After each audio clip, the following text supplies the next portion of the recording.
السلام علیکم ورحمۃ اللہ وبرکاتہ۔ پچھلے کچھ دنوں سے بہت ذرا یہ سوال آ رہے ہیں کہ حاملہ عورتیں اور شوگر کے مریض یہ لوگ رمضان کیسے گزاریں، کیا فدیہ دیں یا قضا کریں، اس کے بارے میں کیا حکم ہے، اور اگر کسی نے بھول کے کھانا کھا لیا ہے، پی لیا ہے، تو اس کا کیا حکم ہے۔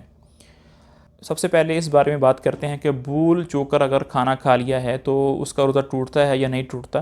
تو اس سے روزہ نہیں ٹوٹتا، چاہے آپ پیٹ بھر کر کھائیں یا کچھ کھائیں، اور چاہے ایک دفعہ کھائیں یا آپ نے کئی دفعہ کھا لیا ہے، لیکن سارا کا سارا یہ بھول چکر ہوا ہے تو اس سے روزہ نہیں ٹوٹتا، برقرار رہتا ہے، روزے کو پورا کیا جائے گا۔ لیکن اگر آپ کھانا کھا رہے تھے بھول کر، اور کھانا کھاتے ہوئے درمیان میں آپ کو یاد آ گیا کہ یار میں تو روزے سے ہوں اور میں کھانا کھا رہا ہوں، اس کے بعد اگر آپ نے پھر بھی کھانا جاری رکھا یا پینا جاری رکھا تو آپ کا روزہ فاسد ہو گیا ہے اور آپ پر قضا لازم آئے گی اس روزے کی۔ اسی طرح اگر میں نے بھول چوک کر کھانا کھا لیا، اس کے بعد مجھے یاد آ گیا اور میں رک گیا، اور پھر بعد میں مجھے مسئلے کا پتہ نہیں تھا، میں سمجھا کہ یار میں نے تو کھانا کھا لیا ہے، اب میرا روزہ ٹوٹ گیا ہے تو اب میں کھا سکتا ہوں، تو اگر آپ نے اس کے بعد عمدن کچھ کھا لیا تو آپ کا روزہ پھر فاسد ہو جائے گا اور آپ کو اس روزے کی قضا دینی پڑے گی۔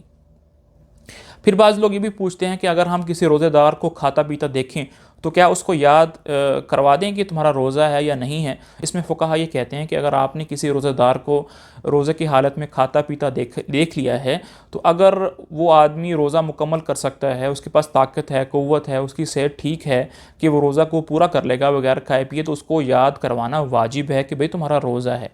لیکن اگر آپ اس شخص کو دیکھیں کہ وہ کمزور ہے اور روزے کو پورا کرنے کی طاقت اس میں نہیں ہے تو پھر آپ اس کو یاد نہ کروائیں، اس کو کھانے پینے دیں۔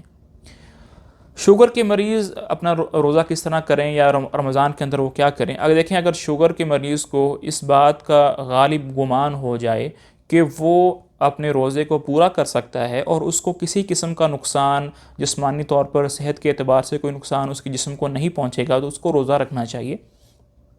لیکن اگر اس کو یہ غالب گمان ہو جائے کہ روزہ رکھنے سے میری صحت پر الٹا اثر پڑے گا، میری طبیعت خراب ہو سکتی ہے، تو اس کو روزہ نہیں رکھنا چاہیے